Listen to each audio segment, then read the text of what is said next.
Pregnancy టైంలో hepatitis B ఉంటే చాలా భయపడుతూ ఉంటారు.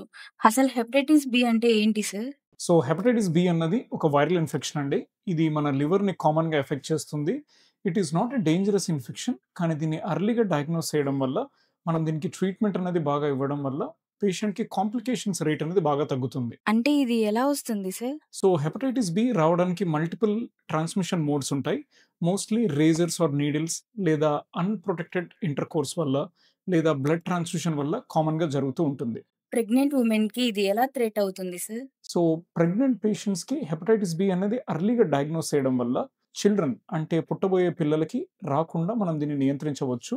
ఎర్లీ టెస్టింగ్ అనేది ఆల్వేస్ మ్యాండేటరీ అండి ఫర్ ప్రెగ్నెన్సీ పేషెంట్స్. దీన్ని ప్రివెంట్ చేయడం ఎలా సార్? సో, హెపటైటిస్ బి ఒకవేళ మదర్‌కి గనక ఉంది అంటే, చిన్న పిల్లలకి రాకుండా వాళ్ళు పుట్టినప్పుడు ఇమ్యునోగ్లోబులిన్స్ లేదా వాక్సిన్స్ ఇవ్వడం అండ్ మదర్‌కి వైరల్ లోడ్ చెక్ చేయడం. యూజువల్లీ థర్డ్ ట్రైమెస్టర్ ఆఫ్ ప్రెగ్నెన్సీలో మనం యాంటీ వైరల్స్ అనేది మదర్‌కి స్టార్ట్ చేస్తే, అప్పుడు ఈ ట్రాన్స్‌మిషన్ రిస్క్ అనేది బాగా తగ్గుతుంది.